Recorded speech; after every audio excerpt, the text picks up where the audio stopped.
on va faire un peu mieux le cours sur l'évolution convergente, sur les pressions sélectives, et toujours en rapport étroit avec la théorie de l'évolution. Tout d'abord, l'évolution, ce n'est pas l'évolution darwinienne qui a été mise sur papier à l'époque par Darwin Wallace et précédemment appelé le transformisme par Lamarck et par d'autres. Hein. C'est un truc qui a mis plusieurs siècles de gamberge intellectuelle. L'évolution, ce n'est pas un mécanisme. Hein. L'évolution, c'est la résultante d'un ensemble de mécanismes et d'événements géologiques,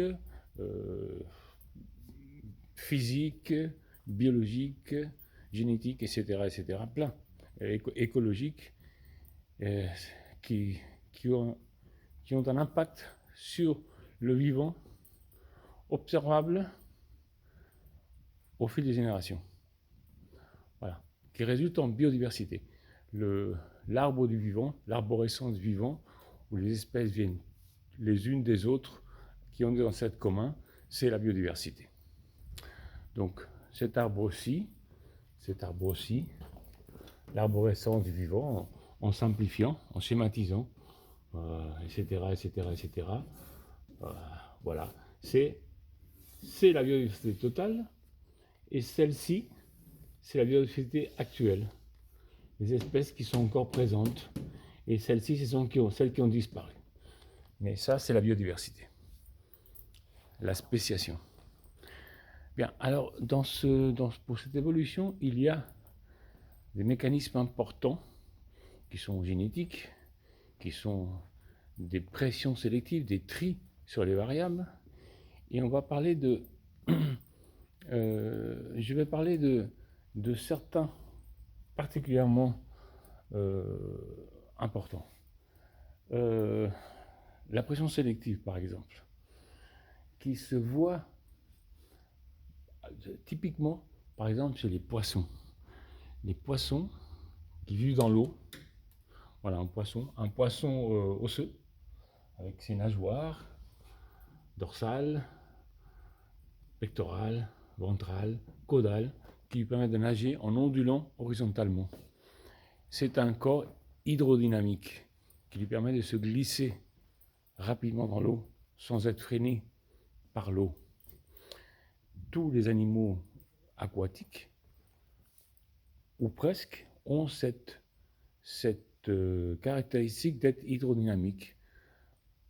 Et c'est typiquement la pression sélective qui a agi pour filtrer ce qui n'était pas assez hydrodynamique. C'est-à-dire que la pression sélective agit en éliminant particulièrement. Elle n'est pas créatrice. La création de forme se fait par événements mutationnels, etc., embryologiques, etc. Les variations se font ainsi, et la pression sélective trie sur les variables. Et donc elle est limitatrice, elle limite les possibilités. Elle n'est pas créatrice. Hein. Et donc les poissons qui n'étaient pas assez hydrodynamiques, par exemple, mettons un poisson qui aurait cette forme carrée, complètement carrée, et vraiment un carré, avec une queue, c'est tellement improbable qu'on n'en trouve même pas dans la nature, parce que ça freine évidemment énormément dans l'eau. Et donc, on peut imaginer que s'il a eu existé, si ce poisson a eu existé, il a été éliminé par la pression sélective, c'est-à-dire que les prédateurs l'ont bouffé. Il ne pouvait pas nager assez vite. Et on remarque que tous les animaux, ou pratiquement tous les animaux aquatiques, comme les baleines, comme les cétacés, comme les manchots, sont hydrodynamiques.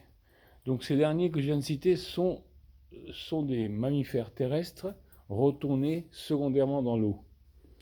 Les manchots sont des oiseaux anciennement terrestres qui volaient, qui sont retournés dans l'eau et ont subi des adaptations. Ils se sont adaptés à la vie aquatique, à la vie marine ou aquatique. Mais tous ont cette caractéristique d'être hydrodynamiques, par pression sélective très forte, très sévère dans ce cas-ci. La pression de l'eau, le freinage de l'eau, qui est quand même un liquide assez dense, fait qu'ils sont tous trouvé des astuces. Donc la nature a trouvé des astuces qui leur permettent de se glisser, de mieux glisser dans l'eau par un corps fusiforme ou même par une peau lubrifiée qui leur permet vraiment de glisser dans l'eau. Et c'est pour ça qu'on trouve pratiquement tous ces animaux sont hydrodynamiques, sauf exception. Les exceptions sont par exemple le diodon, le poisson-lune, pas le diodon, le poisson-lune. Ça, c'est un poisson-lune. Hein. C'est un énorme poisson osseux, un des plus grands qui existe actuellement, qui n'est pas du tout hydrodynamique. D'ailleurs, il nage très mal. Il a une petite queue caudale qui ne sert pratiquement à rien. Il nage en ondulant sa dorsale et sa ventrale, pas d'ondulation horizontale, et il avance doucement, doucement. Il a une petite bouche, il mange des méduses, principalement, et on se demande comment il a pu survivre malgré la pression sélective qui aurait dû éliminer un truc pareil. Mais parce qu'il a trouvé des stratégies lui permettant de survivre, malgré tout, malgré son peu d'hydrodynamisme. Par exemple, il est énorme en taille, il a un mauvais goût, il est toxique, et surtout, il a une énorme fécondité, c'est-à-dire qu'il pond plusieurs millions d'œufs, et ce qui fait qu'une petite partie arrive à survivre malgré tout, arriver à l'âge adulte, qui permet à l'espèce de se reproduire et de se maintenir. Et ça fait des millions d'années que ce poisson-lune existe, malgré ses caractères peu hydrodynamiques, malgré son... Donc ici, c'est pas la sélection, la pression sélective qui explique le poisson-lune, c'est la survie malgré la pression sélective. La survie par d'autres mécanismes compensants, par d'autres procédés que je viens de citer. Et d'autres poissons osseux ont trouvé des épines où ils gonflent le corps, les poissons coffres, les poissons, les diodons justement, les poissons globes, quand ils se font bouffer ou se font croquer, ils gonflent le corps, ce qui fait que le prédateur les recrache, etc. etc. Alors cet hydrodynamisme se voit surtout chez les adultes. Hein. Les alevins de poissons, eux qui vont être dispersés dans la mer, ils ont des formes de toutes sortes. Ils se font bouffer, majoritairement, et ils sont entraînés par les courants. Ils n'ont pas besoin de... Ils nagent comme ils peuvent, malgré leur forme improbable. Et voilà, ça s'appelle... Alors, ce que je viens de citer, les poissons osseux ou cartilagineux, les mammifères aquatiques retournés secondairement dans l'eau, adaptés à la vie aquatique, ou les oiseaux adaptés à la vie aquatique, ou des reptiliens comme les crocodiles ou certains serpents marins, secondairement retournés à la vie aquatique, ont tous cette forme hydrodynamique. Et on appelle ça de la convergence évolutive. C'est-à-dire que les mêmes formes hydrodynamiques ont été données par une même pression exercée sur des corps dans des lignées indépendantes. Indépendamment les uns des autres, poissons osseux comme cartilagineux, comme mammifères marins, comme oiseaux aquatiques, ont acquis un corps fusiforme parce que la pression sélective est très forte et a limité les variables possibles. Donc ça s'appelle vraiment évolution convergente pour cette raison-là, parce que ça converge vers une même forme. Ça se passe aussi dans les organes, ça se passe aussi pour d'autres artifices, mais c'est dans cet exemple-là qu'on nous voit très bien, très flagrant, la forme fusiforme. Ici, voilà, je peux vous montrer l'orque, forme fusiforme. Le requin-marteau, c'est un poisson cartilagineux, donc très différent des poissons osseux, mais toujours cette forme hydrodynamique. Ils sont très anciens, ils existent depuis des millions d'années, et ils ont cette forme depuis longtemps. La baleine, mammifère marin, cétacé, retourné à la vie aquatique. Toujours forme fusiforme. Alors, une fois qu'on a parlé de ceci, il y a d'autres choses que j'avais appelées des vestiges de l'évolution. tout ce qui se passe, tout ce que l'on observe dans les formes des animaux n'est pas le résultat d'une adaptation. Certaines choses sont un vestige du passé. Et là, par exemple, je vais parler d'un exemple qui est sur le tableau. C'est par exemple la nageoire dorsale. Chez les poissons osseux, cette nageoire dorsale n'a pas du tout la même origine que chez les cétacés. Cette nageoire dorsale des cétacés, c'est du cartilage, c'est de la peau en quelque sorte. Alors que chez les poissons osseux, elle a des rayons, elle a une autre origine embryologique, elle est née autrement, sur des lignées différentes. Mais ce qu'on observe, c'est que si pratiquement tous l'ont gardé, parce que ça leur aide peut-être à garder l'équilibre vertical dans l'eau, certains l'ont perdu. Les baleines, par exemple, les baleines franches, ont perdu leur nageoire dorsale. Les baleines bleues, en revanche, ont gardé une toute petite nageoire dorsale, ridicule, qui est de la taille de celle d'un dauphin, qui est 100 fois plus petit. C'est tout simplement ici, probablement, que cette nageoire dorsale n'ayant pas une grande utilité, la pression sélective ne s'exerce pas dessus pour la maintenir. C'est-à-dire que la baleine, qui est issue d'un cétacé de plus petite taille, en grandissant, a gardé la baleine bleue, a gardé sa dorsale, de toute petite taille, parce que le hasard a fait qu'elle n'a pas été éliminée ni conservée. Elle a dévié, elle a été conservée parce qu'il n'y a pas de pression sélective exercée dessus. Et pour d'autres, il a été éliminé. Les belugas, qui sont de la taille un peu plus petit qu'un orque, d'un gros dauphin, c'est un gros dauphin en fait, les belugas blancs, les narvals, avec dont les mâles ont une dent très longue, n'ont pas de dorsale non plus. Il faut croire que ça n'a pas une grande utilité. La pression sélective n'a pas de grande prise dessus. Et donc, selon l'espèce, selon la taille de l'espèce, ça a été conservé ou pas. Chez l'orque épaulard, le mâle a une énorme nageoire dorsale, alors que la femelle, c'est beaucoup plus petit. Pourtant, tous les deux nagent très bien. Cette dorsale, décidément, cette dorsale que certains cétacés ont et d'autres pas, ne semble pas très très très importante pour la nage. Elle semble être un vestige qui a pu être utile, qui a pu être adaptatif, mais qui ne l'est plus. Pour l'orque mâle, elle pourrait être par exemple un caractère sexuel, de sélection sexuelle, une sorte d'attribut sexuel qui identifie le mâle parmi les autres. Mais pour beaucoup d'autres cétacés, cette dorsale n'est pas. Elle a plein de formes différentes. Quand ils ne l'ont pas, ils nagent très bien. Quand ils l'ont, ils nagent très bien. Ce n'est pas un truc adaptatif, sévèrement adaptatif. Voilà, ça s'appelle une sorte de vestige du passé. Et c'est assez flagrant chez la baleine bleue qui l'a encore gardé tout petit, mais qui ne lui sert vraiment à rien.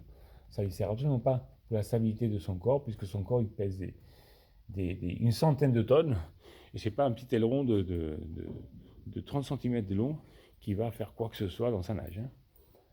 En revanche, sa nageoire caudale est toujours présente pour nager. Et tous les cétacés ont une caudale. Un autre truc intéressant, c'est puisqu'on parle d'adaptation, c'est que ces animaux qui se sont secondairement adaptés à la vie marine, à la vie aquatique, ont gardé, malgré tout, évidemment, leur respiration aérienne par poumon et par, là c'est les vents, par poumon et par narine. Narine qui s'est déplacée vers le haut, chez la baleine et chez les cétacés, qui étaient anciennement au bout du nez, alors que les poissons osseux et poissons cartilagineux, ils nagent, ils respirent sous l'eau, ils respirent l'oxygène dissous dans l'eau. Donc, leurs caractères ancestraux de respiration aquatique, les poissons l'ont évidemment gardé, et les baleines, en retournant dans l'eau, ont gardé leur respiration aérienne. Et comme ils sont obligés donc de remonter à la surface régulièrement pour respirer, leur adaptation à la nage s'est faite différemment. On le voit très bien ici. Les poissons ondulent horizontalement, comme des serpents. Leur corps ondule comme ça, horizontalement. Hein. Ça, c'est horizontal. Hein. Alors que les baleines ont une ondulation verticale. Leur nageoire, leur corps bat de haut en bas. Ça leur permet de faire des ondulations plutôt verticales et de sortir de temps en temps à la surface facilement sans faire des contorsions du corps qui leur permettraient de remonter à la surface. Donc leur nage spontanément arrive à la surface et descend sous l'eau, etc., etc. Alors que les poissons, ils peuvent nager horizontalement. Leur ondulation se fait horizontalement puisqu'ils n'ont pas besoin de remonter à la surface. Donc c'est une adaptation conséquente qui résulte de leur modification, de leur manière de respirer, qui elle a été conservée même en retournant dans l'eau. C'est-à-dire que la structure de la baleine mammifère ou du cétacé mammifère est réellement celle d'un mammifère. Hein. Elle est restée mammifère, hein, même s'il nage dans l'eau. Donc leur similitude externe cache une profonde différence interne, morphologique interne. Hein. Poissons et baleines sont très différents. Les baleines sont beaucoup plus proches de nous, morphologiquement, à tout point de vue, que des poissons, hein, que des poissons osseux. Et voilà, donc on a fait un petit passage sur l'évolution convergente, sur les vestiges de l'évolution qui ne sont pas toujours adaptatifs, et sur la troisième idée que j'ai oubliée, mais voilà, celle qui est très importante en fait, c'est que la sélection, la pression sélective qui s'exerce sur les variables n'est pas créatrice, elle est plutôt éliminatrice. Elle désélectionne des animaux mal formés ou trop exagérément ceci ou trop exagérément cela, par exemple trop carrés sous l'eau ou des pas trop courts sur terre. Ces animaux sont éliminés parce qu'ils n'arrivent pas soit à courir, soit à nager, etc., etc. Donc la pression sélective est éliminatoire. Elle n'est pas créatrice. Ce qui est créateur, ce sont les modifications biologiques et génétiques. Certains organismes ont, on a parlé du poisson lune avant, qui a une forme bizarre, vraiment bizarre pour un poisson, hein, quand même, hein, c'est quand même assez étonnant. Certains organismes ont des bizarreries de ce genre-là, qui ne sont donc pas la trace d'une adaptation, mais qui sont soit la trace d'un vestige de caractère ancien, soit en fait un caractère qui est transporté, qui a pris l'ascenseur, entre guillemets. Hein. C'est-à-dire que ce caractère handicapant ou qui n'est pas très adaptatif, qui empêche un petit peu l'animal d'être très efficace pour ses activités de survie, existe parce qu'il est lié sur le chromosome à un gène fondamental, à un gène vital. Et lors de la méiose, etc., lors de la redistribution des tronçons de chromosomes de papa et maman, le fait de la proximité géographique entre ce gène un peu handicapant et un gène vital fait qu'il est sélectionné avec. Donc certains caractères prennent l'ascenseur malgré la pression sélective. Ce qui explique que tout n'est pas adaptatif. Tout caractère sur un organisme n'est pas forcément adaptatif. Certains prennent l'ascenseur, d'autres sont la conséquence du passé, et d'autres sont des conséquences morphologiques. Par exemple, le coude, notre coude, je ne parle pas de la bourse sur le coude, notre coude est la conséquence d'articulation. Le fait de plier le bras fait qu'on a un coude.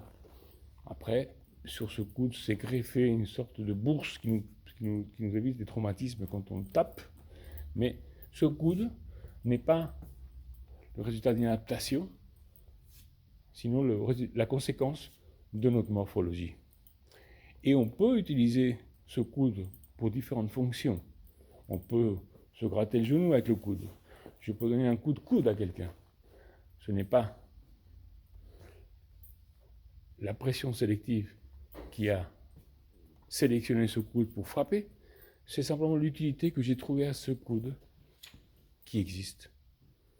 Ce coude existant, ce coude, étant donné qu'on a un coude, on peut s'en servir pour différentes fonctions. Ce sont des aptations. Le coude est apte à frapper parce qu'on lui a trouvé cette fonction. Donc, la fonction ne crée jamais l'organe, c'est l'organe préexistant qui crée une fonction. C'est-à-dire qu'on lui trouve une fonction. D'accord ? Et c'est pareil pour tout, même pour la queue. La queue de nage des cétacés, verticalement ou horizontalement chez les poissons, c'est aussi une conséquence, c'est aussi la nature qui a trouvé une fonction utilitaire, très utile ici, très efficace. Du coup, il est resté. Du coup, il a été sélectionné. Mais la queue a existé avant même qu'il savait nager. Une queue, une sorte de queue, de proto-queue est apparue chez les premiers poissons qui les a aidés à nager et du coup, elle a été sélectionnée et elle a été conservée. Voilà.